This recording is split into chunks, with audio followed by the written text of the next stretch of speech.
Bonsoir à tous. Je suis Christophe Bontemps et moi aussi je triche. Alors si je dis ça, c'est que je présuppose que certains d'entre vous dans la salle trichent, mais c'est pas grave et on va essayer de voir ça ensemble et voir pourquoi, comment, dans certaines circonstances, de tricher. Ça c'est mon pitch.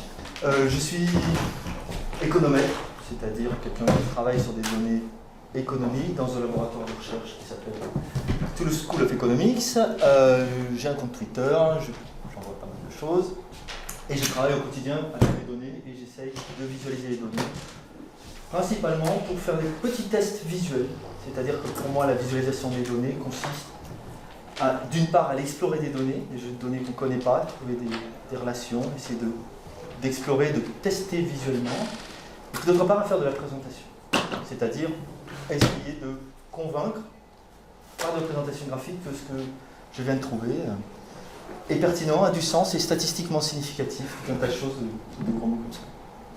Donc c'est pas du tout ça, mais quand même, par moment, on est bien content d'avoir trouvé une belle relation en formule. Alors, pourquoi s'intéresser à tricherie en fait moi tout petit j'ai lu des bouquins de visualisation et dans un des bouquins qui est cité comme étant une référence absolue de Tafteux, il dit qu'en fait il y a des règles pour la bonne visualisation et une des règles c'est d'être fidèle aux données, de ne pas déformer les données, d'avoir une certaine transparence. On doit pouvoir voir les données à travers le graphique qu'on représente, à travers la visualisation qu'on représente, on doit pouvoir voir les données. Il faut minimiser ce qu'il appelle le facteur de mensonge. Un facteur de mensonge, c'est vrai qu'on peut représenter à l'écran une quantité, un volume qui ne correspond pas à ce qui est réellement observé dans les données. Et puis, après, il a des règles d'ergonomie et plutôt de design qui sont maximiser le ratio data sur encre. Je ne rentre pas dans les détails. Il y a plein de règles comme ça, mais dans les premières, il y a soyez fidèles et ne trichez pas. Or, dans le monde de la data visualisation, il y a un des graphiques les plus connus, c'est celui-là. Vous avez peut-être déjà vu, celui de Charles Minard, représentant la campagne de Russie de Napoléon. Alors, est-ce qu'il y a des gens dans la salle qui n'ont jamais vu ce graphique? Ouais, alors je vais l'expliquer rapidement. Ouais, voilà. Donc, à votre avis, ce graphique, c'est quoi? Vu comme ça. Alors, je vous aide parce que peut-être c'est un peu loin. Il y a des noms de villes marqués un peu partout. Il y a une rivière surtout. Il y a une rivière ici qui s'appelle la Bérésina, qui est... on la voit bien, elle est là. Donc la partie haute du graphique représente un flux, une armée. C'est une carte en fait, pour commencer. Cette partie-là, c'est une carte. Et vous voyez, la partie haute, c'est un flux, c'est représenter en volume l'armée de Napoléon lorsqu'elle est partie et lorsqu'elle est arrivée à Moscou, et puis ensuite le retour.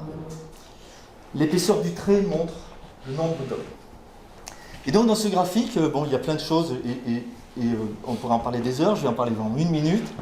On se rend compte qu'en fait, aller à Moscou a coûté pas mal en termes de nombre d'hommes, mais que le retour a été aussi catastrophique. Et ici, il y a une grosse rupture à la Bérésina, où il faisait super froid. Il y a aussi sur ce graphique, une graphique de température qui ne concerne que le retour. Donc, il essaye de montrer clairement que la température étant super basse, déjà lorsqu'ils ont arrivé à la Bérésina, bien voilà. L'armée de Napoléon est partie avec, je ne sais plus combien il y avait d'hommes. Voilà. Et ils sont rentrés, vous voyez, à 10 000.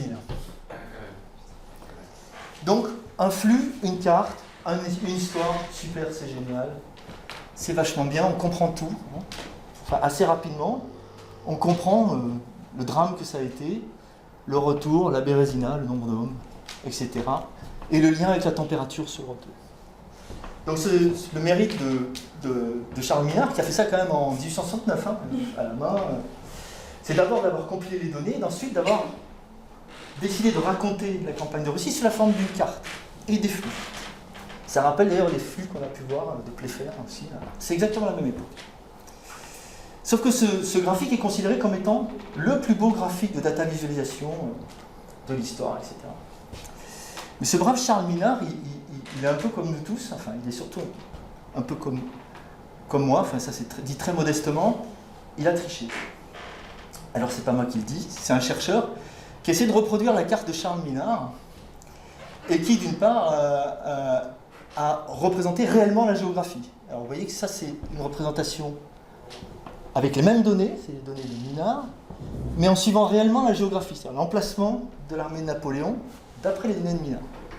Alors c'est moins joli, les traits sont plus longs, puis surtout on voit que ça se croise là. Là ça se croise pas. Plus joli quand même. Hein. Là, c'est difficile quand on a des flux qui se croisent. Donc il a triché, et puis effectivement on pourrait se demander pourquoi l'armée de Napoléon n'est pas revenue au même point de départ. Ben non, elle n'est pas revenue au même point de départ parce que c'était pas joli, quoi. Donc il a triché avec la géographie. Désolé de casser le mythe pour ceux qui connaissent ce graphique. Charles Minard a triché avec la géographie. Charles Minard a aussi triché avec les flux. Voici les flux réels de l'armée de Napoléon. On imagine bien que l'armée de Napoléon, elle ne circule pas comme ça. Même si ici, il y a une grosse dérivation, hein, vous la voyez, il y a des soldats qui sont partis à un endroit, puis qui en fait se sont arrêtés à un endroit, et puis sont repartis. Il a triché avec la géographie, il a triché avec les flux. Voilà ce qui s'est passé réellement. On n'y voit rien, là. L'histoire, elle n'est pas belle, on ne comprend rien. Si Charles Minard a triché, c'est pour simplifier l'histoire, la rendre plus visuelle, et avoir un réel récit. Montrer ça, moi je ne vous explique pas ça en moins de très longtemps, et je ne suis pas sûr que le retour, le ratio retour sur aller, les flux perdus d'hommes au cours du temps soit aussi visible. Même la Bérésina, on ne la voit pas bien là-dessus. Il n'y a pas de température. Et il n'y a plus la température. Pourquoi Charles Minard a triché ? Eh bien, il a triché un petit peu pour pouvoir nous raconter l'histoire, pour rendre la visualisation plus pertinente. Il n'y avait pas de règles à l'époque, il n'avait pas du tefteux, hein. Mais il a triché pour de multiples raisons. D'abord, les façons dont il a triché, c'est que la projection, c'est une carte, il n'y a pas d'indice de projection, alors qu'à l'époque on savait faire des cartes, on savait exactement le nord, le sud, l'est, ouest. En fait, elle n'est pas bien orientée, sa carte. Les villes sont posées approximativement. Finalement, c'est pas ça qui compte dans l'histoire. Donc, il a triché avec ça, mais c'est pas ça qui compte. Il s'est arrangé sur les flux. Il y a un seul flux qui va, un seul flux qui revient, pour avoir un récit narratif beaucoup plus puissant. Les températures, si on regarde bien, ne sont pas représentées à intervalles réguliers. Quand même, quand on faisait des cartes à cette époque, y compris les cartes de température, on savait qu'un jour c'est un jour, un jour. Je vais vous le remontrer, vous allez voir. Si vous voyez, hop, pardon. Voilà, là c'est un intervalle, là c'est un intervalle, enfin, ici c'est le 6, là on est le 7, waouh, et là on était le 28. Bon. Donc il a triché, il a simplifié, et je ne suis pas dans sa tête, mais il a visiblement fait ça pour avoir un récit plus puissant. Alors ce qui m'a interpellé, c'est qu'en fait, à l'heure actuelle, dans les domaines de la recherche en visualisation, notamment sur des données complexes, des données de réseau, les gens sont en train d'essayer de refaire la même chose, mais avec des outils plus automatiques, plus pertinents. Et c'est un vrai champ de recherche qui nous a été présenté par Christopher Terre l'année dernière, un chercheur de l'ENAC. Et voilà ce qu'on est en train de faire en ce moment en recherche sur notamment la représentation, on va dire, de réseau, même si ici on est encore dans le domaine de la carte. Voici les trajets de compagnies aériennes, des lignes de compagnies aériennes aux États-Unis. Vous voyez que c'est un peu compliqué et qu'on ne voit pas grand-chose. On a du mal à en décerner où sont les principales routes, vers de quel endroit à quel endroit sont les principales routes. Est-ce que les gens se déplacent? On voit une diagonale, on voit des petites choses, mais c'est pas encore tout à fait ça. Et donc ce que font les chercheurs à l'heure actuelle, c'est qu'ils essayent de simplifier ces réseaux, mais en utilisant des algorithmes donc, qui sont data-driven, c'est-à-dire qui sont vraiment portés par la structure des données. Et donc je ne vais pas rentrer dans les détails de ces recherches, d'abord parce que je ne les connais pas, mais ensuite, parce que moi je veux juste m'intéresser à pourquoi on fait ça et qu'est-ce que ça a comme conséquence. La conséquence, c'est qu'on va tricher un petit peu. Alors regardez bien cette carte, notamment par exemple la partie en haut ici. Ce qu'on va faire, vous voyez, on a rassemblé des lignes ensemble. Vous voyez, elles étaient très séparées parce qu'elles ne vont pas toutes au même endroit. Et en tirant ces traits qui sont finalement un peu artificiels, parce qu'on a pris des points qui nous donnent des positions, mais finalement, est-ce que ça nous intéresse beaucoup de savoir que là, ça diverge? Non, peut-être que de les rassembler, ici permet de mieux voir. Idem ici. Ça s'appelle du bundling, c'est-à-dire ramasser, rassembler des choses ensemble. C'est vraiment comme tisser. Alors on va faire un cran de plus, encore un degré de plus de bundling. Et vous voyez que là se dégagent des structures. C'est les mêmes données. Hein. Donc là, il a triché. Pourquoi il a triché? Parce que ça, c'est pas une ligne d'une compagnie aérienne. Hein. D'abord, tout d'un coup, ça prend des formes un peu plus rondes. Parce qu'en rassemblant, on cherche à minimiser les distances entre tous les points pour rassembler ce qui va ensemble et puis pour ne pas trop déformer quand même l'origine-destination. Ça, c'est ce qu'on demande à l'heure actuelle sur certaines visualisations un peu complexes, c'est de la simplifier, la rassembler avec des méthodes de bundling, et donc avec des petites méthodes qui consistent à tricher. Voilà le niveau d'après. Hein. D'un point de vue, qu'est-ce qui se passe sur le transport aérien aux États-Unis? C'est vachement plus clair, je serais incapable de vous dire, mais quand même c'est vachement plus clair. C'est les mêmes données, c'est intéressant à ce cadre-là de tricher. Ils ont d'autres exemples avec des nuages encore plus denses où on voit vraiment rien. On voit vraiment rien, et on arrive à cette chose-là, alors qui d'une part est très très jolie, et d'autre part parle un petit peu plus de où sont les endroits touffus. Un des célèbres auteurs de visualisation, je ne sais plus exactement qui c'est, disait qu'il faut voir see into darkness, voir à travers l'opacité. C'est ça par moment la fouille de données ou l'exploration de données, c'est de voir à travers l'opacité ou à travers la complexité. Voilà un exemple, ça passe par des petites tricheries qui consistent à rassembler ensemble des choses qui sont proches. Ça nous rappelle quand même des démarches qu'on fait tous, hein. On essaye de regrouper ensemble. Ouais. Donc, on est bien d'accord qu'aucune de ces routes ne correspond à un réel trafic. En fait, c'est ce que tu disais, mais alors encore plus à la fin. Elles sont arrondies, etc. C'est clair que de toute façon, c'est pas comme ça. Les aéroports peuvent avoir bougé ou pas. On peut même aller jusque-là. Alors ce serait un peu embêtant. Là, ils ne le font pas. Mais on pourrait arriver à ça si tu cherches à regrouper des choses similaires. Tu pourrais bouger les aéroports et finalement te dire que tu te poses à New York, quel que soit l'aéroport, finalement c'est New York. Ça, encore une fois, ça nous rappelle un concept très très clair qui est ça dépend l'objectif et la question posée. Si tu veux voir des flux entre des villes ou entre des aéroports. La couleur est artificielle, ça c'est du détail. Mais, comme pour Minard, on a une histoire et quelque chose d'un peu plus puissant en ayant pratiqué cette application, en ayant fait cette chose-là. Alors, je vais vous passer quelques petits tricheurs avant de vous montrer comment moi je triche, parce que ici on déballe tout. Des tricheurs usuels, vous en connaissez tous, hein, en fait, on s'en rend compte, on le sait. Voilà Berlin à gauche. En fait, si on représente le quart du métro de Berlin réellement sur la géographie, c'est ça Berlin. Donc, évidemment, les cartes de métro ne tiennent pas du tout compte de la géographie. C'est un problème parfois, quand vous devez aller d'une station de métro à une autre et que sur la carte ça a l'air tout petit, tout proche, et qu'en fait c'est vachement plus éloigné, c'est un problème. Mais c'est pas fait pour se déplacer dans le vrai monde, un métro, c'est fait pour se déplacer dans le monde du métro. Et donc pour ça, c'est très adapté.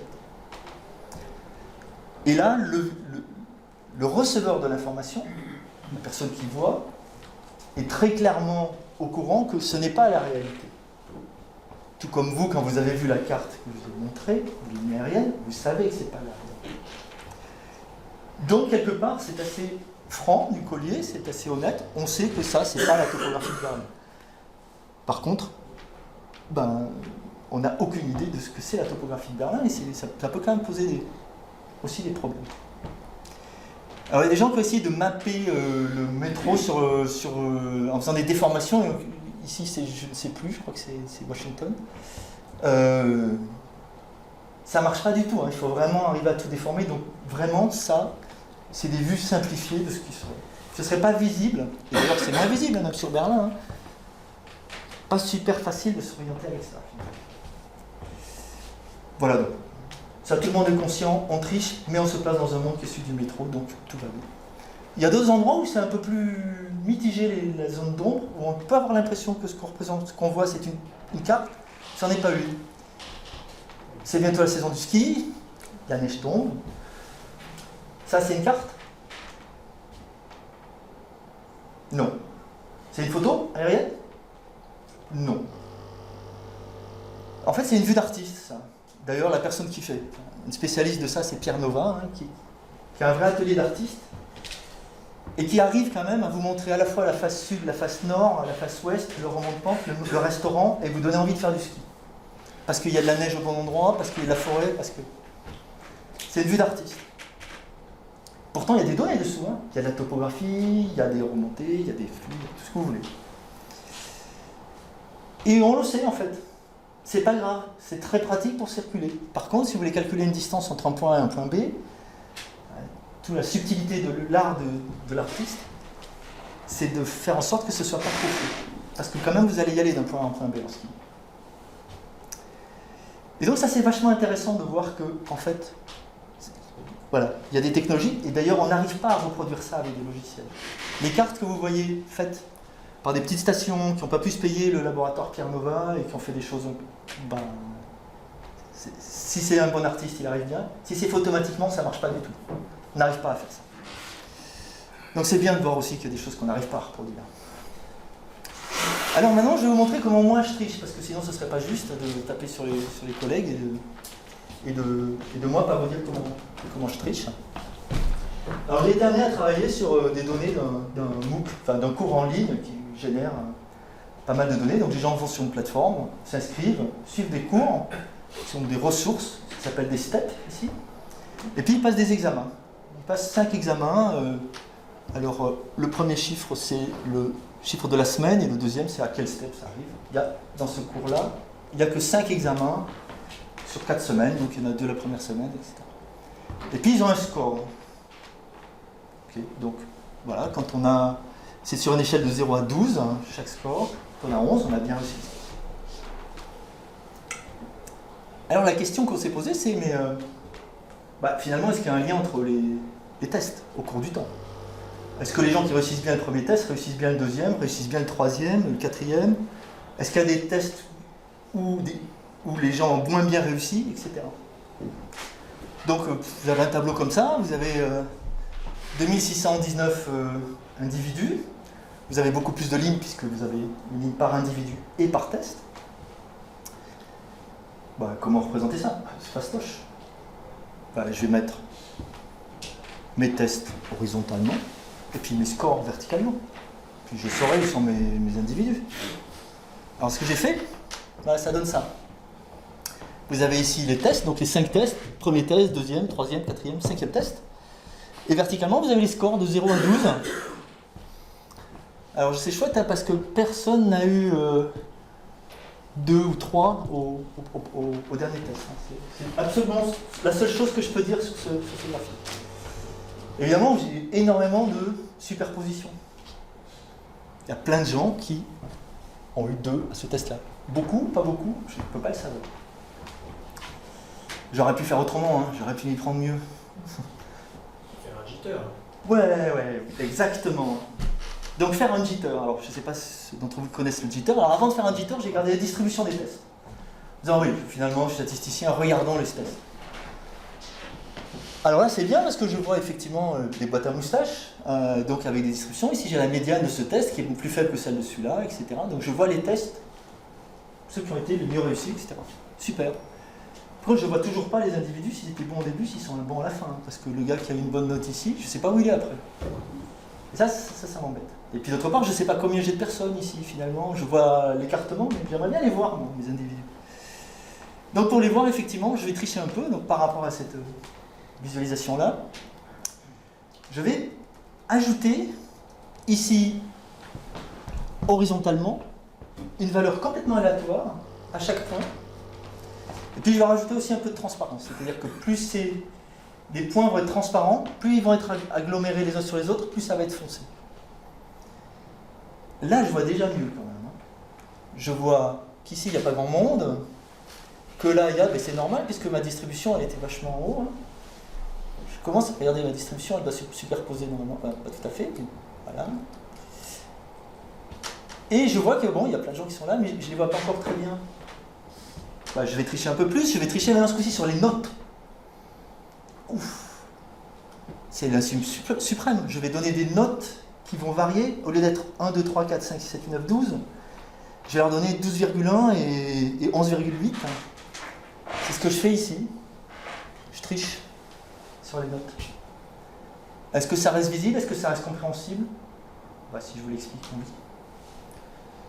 C'est clair que les notes sont entières et que par contre, ce que j'ai fait là, c'est une petite tricherie, une petite perturbation aléatoire.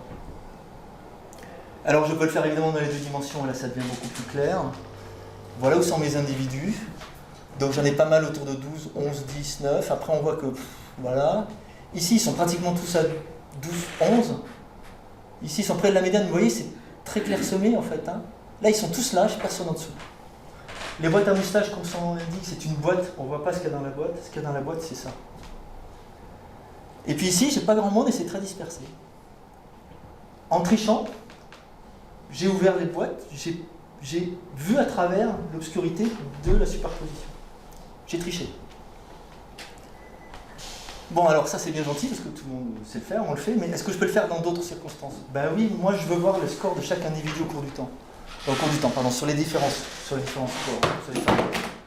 Ben pour faire ça, je vais relier les points, je vais relier les individus, je vais dire que chaque individu a une ligne, est une ligne, et puis je vais les relier. Même gag, je vois rien. Mais alors rien de rien, hein, quand même. Hein. Je vois qu'effectivement des gens ont des notes de là à là, que là il y a des notes. Non, c'est vraiment génial, parce que j'ai vraiment fait un truc qu'on voit aussitôt, à part le caricature du point. C'est absolument fabuleux. Et donc la bonne nouvelle, c'est qu'on peut aussi faire du jitter sur des lignes. On peut leur donner une petite perturbation aléatoire sur la note. Est-ce qu'on va voir mieux? Un petit peu mieux quand même. Alors là, qu'est-ce que je vois? Je vois ici qu'effectivement, j'ai mis pas mal de jitter sur les notes. Donc au lieu d'avoir des points, j'ai des intervalles. Puis on voit qu'ici, ça a tendance à monter quand même. Puis là, ça a tendance à descendre. Puis là, ça a tendance à vraiment remonter. Puis là, c'est vachement éparpillé. Puis là, il y a des groupes, quoi. Ceux-là. Alors je ne peux pas les suivre vraiment individuellement. Bah, je vais tricher encore une autre façon, c'est que je vais mettre une couleur complètement aléatoire à chaque individu. La couleur ne va vouloir absolument rien dire. Retricherie. Hein. Alors, ça sort super mal. Ah ouais, je peux vous montrer l'écran, mais ça rend vachement mieux là. Donc là, il y a une autre tricherie, c'est lui. C'est un peu dommage, mais vous voyez, là on peut suivre des individus qui sont similaires. Je m'intéresse finalement peu à leurs notes en tant que telles, savoir si c'est 12 ou si c'est 11, c'est pas très important, mais ce qui m'intéresse, c'est de savoir si... Et là, je vois qu'il y a des individus qui sont descendus. Je vois aussi une chose très frappante que je n'ai pas vue jusqu'à présent. J'ai plein de monde là, j'ai moins de monde là. Pourquoi? Plein d'individus se sont arrêtés après ce deuxième test. Je ne l'avais pas vu jusqu'à présent. Si, je peux le voir un peu ici. Il y a plein de monde ici, il y a moins de monde là. Pas vu ça. Là, je le vois clairement quand même. Et je le vois encore mieux sur mon ordi. Il y a un trait net. Voilà, alors je ne peux pas suivre chaque individu, c'est pas le but. Je peux suivre des patterns d'individus au cours du temps. Donc j'ai triché, mais finalement c'était un peu pour la bonne cause. J'ai légèrement modifié les données. Donc j'ai fait des petits mouvements sur les données. Ça m'a résolu tous mes problèmes de superposition, soit de points, soit de courbes. J'ai rajouté de la transparence, hein, donc, ce qui fait que quand deux lignes se superposent, elles sont plus épaisses, elles ont plus de consistance visuelle, donc ça me donne bien ce que ça représente, c'est-à-dire plus de monde. Aucune de ces trajectoires n'existe vraiment, hein. Ben non, parce que là je pars de 12,3 et j'arrive à 9,8. C'est pas possible, une note entière. Le lecteur de cette visualisation doit être au courant que j'ai triché. Il doit être au courant que les notes sont entières et que pour rendre la visualisation plus claire, on a ajouté un petit bruit. Donc, il doit y avoir en bas de ce graphique, nous avons utilisé ça. Et la morale, c'est qu'en fait, il ne faut pas se priver de faire ça. Ça a été ton premier réflexe, on dit, bah oui, ouais. Il ne faut pas se priver, il faut tricher de temps en temps, dans la mesure où le lecteur est au courant, et ça simplifie le propos.